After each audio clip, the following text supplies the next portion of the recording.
Hi there and welcome to episode 2 of the Grilling on Angling Coach TV. I'm delighted to be joined by a very special guest who I've known for many years, Ross Honey, who a lot of you will know is the man behind the World Carp Classic, which is the biggest carp fishing tournament in the world. Ross, thank you very much for joining me. Pleasure to see you, and it's great to be with you again, Mike. Absolutely, it has been a long time. Indeed, yes. It's looking back over the years, it's amazing how quickly time has flown by, in fact. Absolutely.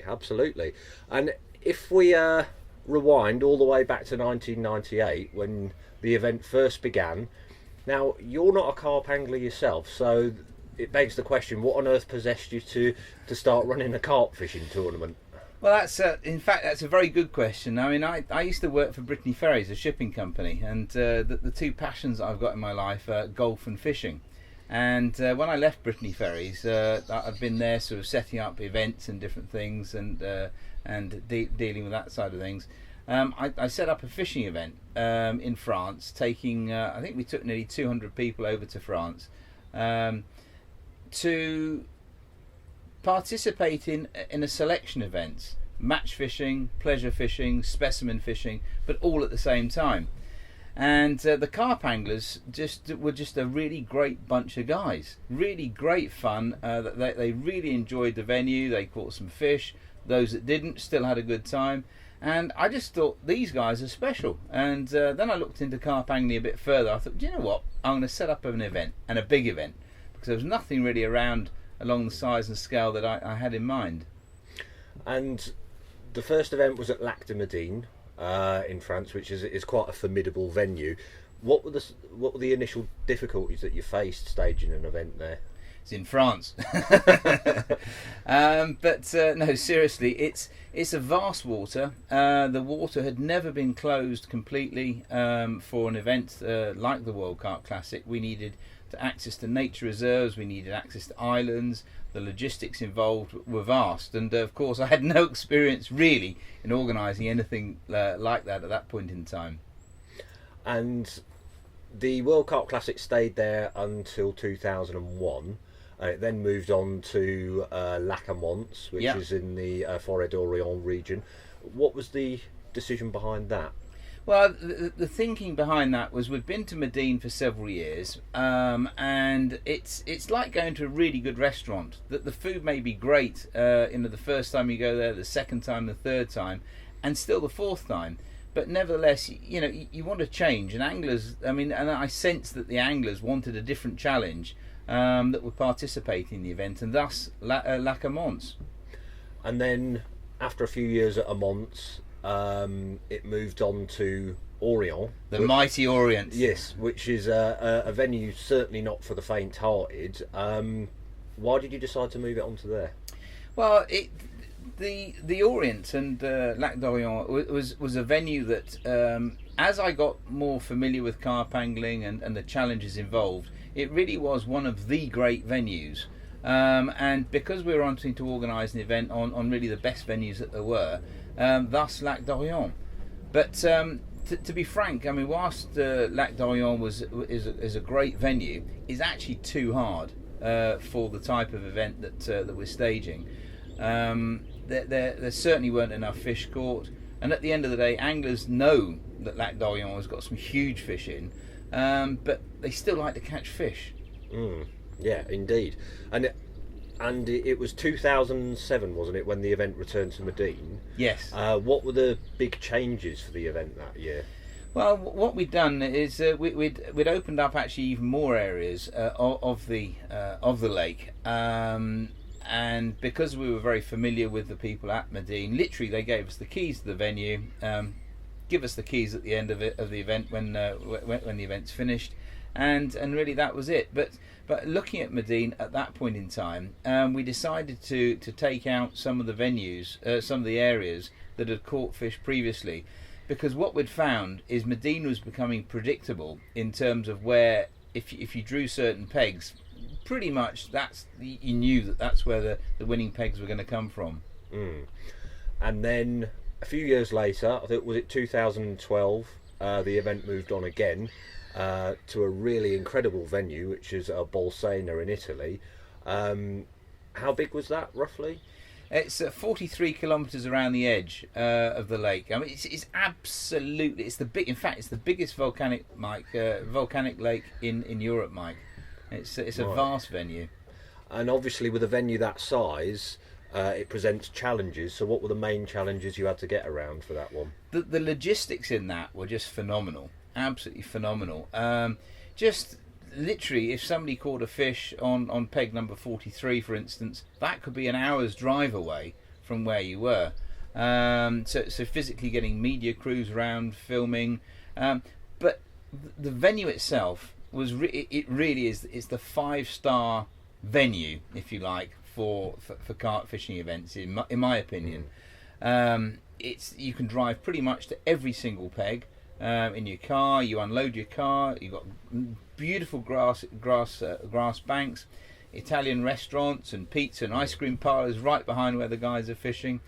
It's just the water is crystal clear, and the carp. Well, I mean they're big, long, strong, and the majority of them are just stunning common carp. Yeah, there was a lot of really nice fish caught there during all of those events while it was at Bolsena.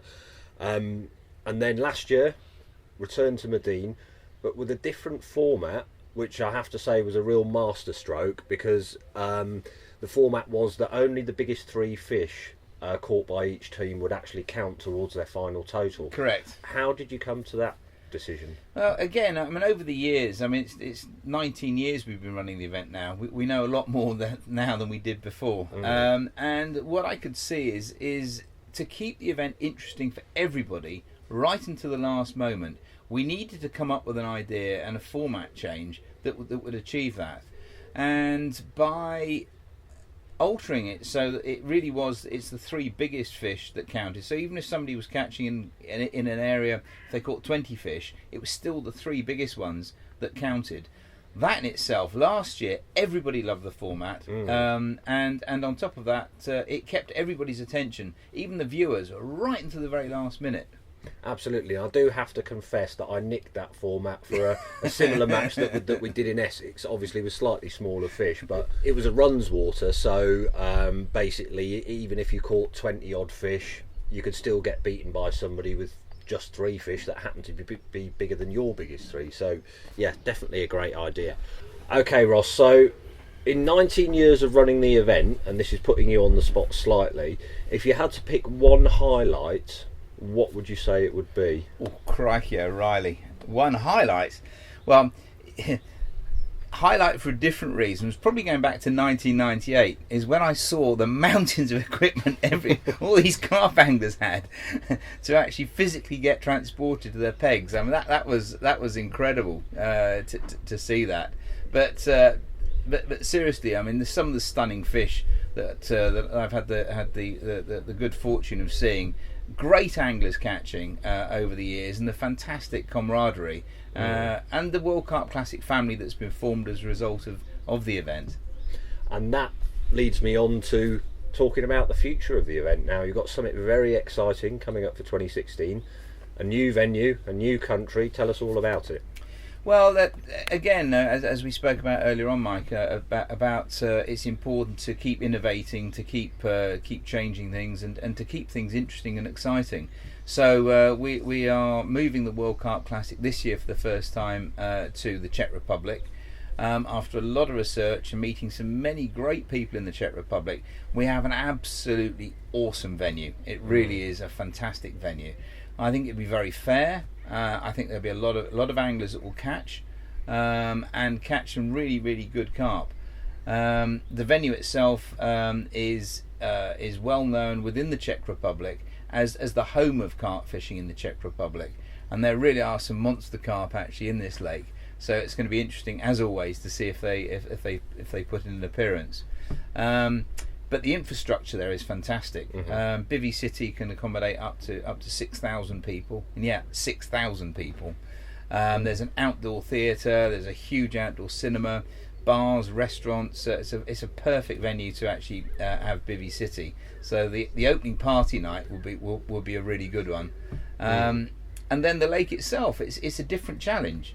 Around the edge of the lake, it's a bit like a great big reservoir, But the water levels are fairly consistent throughout, and it'll make it a really good and exciting event for everybody competing this year.